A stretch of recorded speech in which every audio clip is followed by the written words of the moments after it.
दोस्तों कल्पना कीजिए कि कभी आप अपने दोस्तों के साथ किसी जंगल में घूमने जाएं।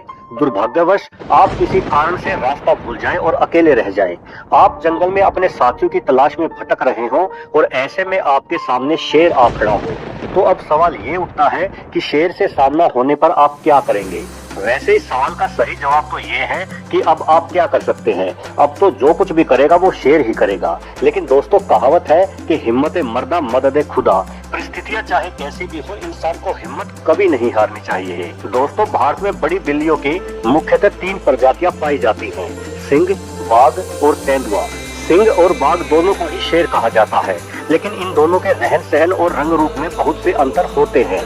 सिंह या शेर भारत में सिर्फ गुजरात में ही पाए जाते हैं। नर शेर की गर्दन पर आयाल यानी बालों का एक बड़ा सा घेरा होता है। ये हल्के या गहरे भूरे रंग के होते हैं और एक साथ मिलकर परिवार में रहना पसंद करते हैं। इन्हें बब्बर शेर भी कहा जाता है।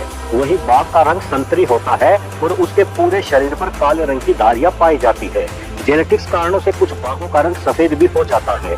वजन और शारीरिक बनावट के मामले में बाघ शेर की तुलना में ज्यादा तगड़ा होता है। ये भारत का राष्ट्रीय पशु भी है। बाघ जंगल में अकेला ही रहना पसंद करता है। अगर जंगल में आपका सामना बब्बर शेर से हो जाए तो ये आपके लिए ज्यादा खतरनाक साबित होगा, क्योंकि भले ही ये बाघ की तुलना में हल्का होता है, लेकिन फिर भी ये बाघ से कहीं अधिक हिंसक और निडर होता है। ऊपर से ये परिवार या झुंडों में भी रहता है, यानी कि अगर आपको एक शेर दिखा है तो जाहिर है कि आसपास दूसरे शेर भी जरूर होंगे। कई सारे शेरों के एक साथ होने के बाद हालात आपके लिए और भी ज्यादा खतरनाक हो जाएंगे। वहीं अगर आपका सामना बाघ से होता है तो निश्चित तौर पर वो बाघ अकेला ही होगा।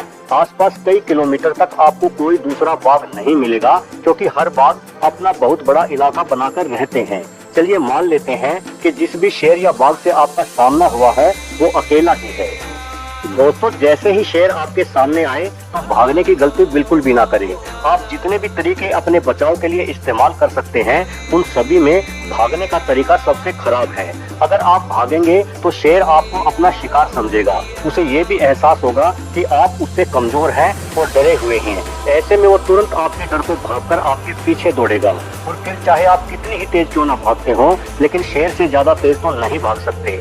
शेर कुछ ही छलांगे मार के आपको पकड़ लेगा। शेर के सामने भागने का मतलब निश्चित तौर पर मौत ही होगी। वास्तव में शेर हम इंसानों जितना होशियार नहीं होता।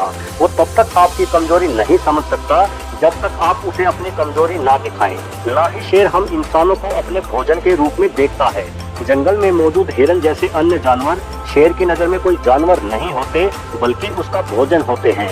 क्योंकि अपने शिशु काल से ही जब वो शेर अपनी माँ की छत्र छाया में रहा करता था, तब से ही वो अपनी माँ के द्वारा इन जानवरों का शिकार होते देख बड़ा हुआ है। इसलिए जब वो किसी हिरन को देखता है तो उस हिरन के अंदर उसे अपने लिए लजीज भोजन दिखाई देता है। वहीं इंसान शेर के लिए नया और अनोखा जानवर है। आपको देखकर शेर भी इतना ही हैरान और परेशान होगा जितना कि आप।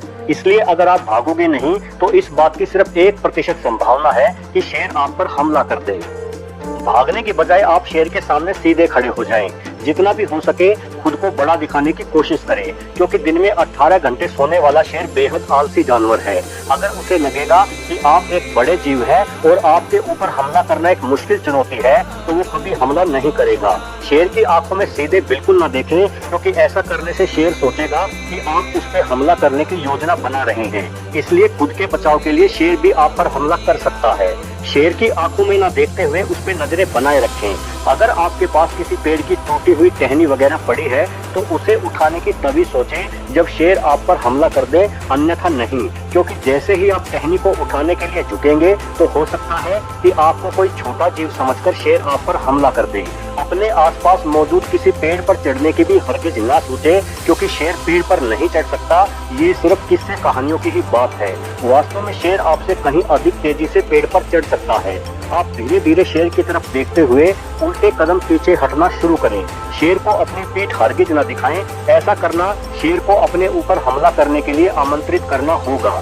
जब तक शेर आपकी आंखों से ओझल नहीं हो जाता, तब तक उसकी तरफ देखते हुए उल्टे कदम ही चलते रहें। अगर शेर आपके पीछे हटने के दौरान आपकी तरफ लपके या आपका पीछा करे तो भी भागे नहीं, बल्कि वहीं रुक जाएं, क्योंकि शेर के अधिकतर हमले सिर्फ डराने के लिए होते हैं। अगर उसे लगेगा कि आप डरे नहीं हैं, तो वो आप पर हमला नहीं करेगा। जैसे ही शेर आपकी तरफ बढ़े तो तुरंत रुक जाएं, और जैसे ही शेर रुक जाए तो फिर से उल्टे पांव उससे दूर होने लगें। एक बात और, अगर आपके आसपास उस शेर के बच्चे मौजूद हैं तो भूलकर भी उस ओर ना जाएं, नहीं तो शेर निश्चित तौर पर अपने बच्चों की रक्षा के लिए आपके ऊपर झपट पड़ेगा।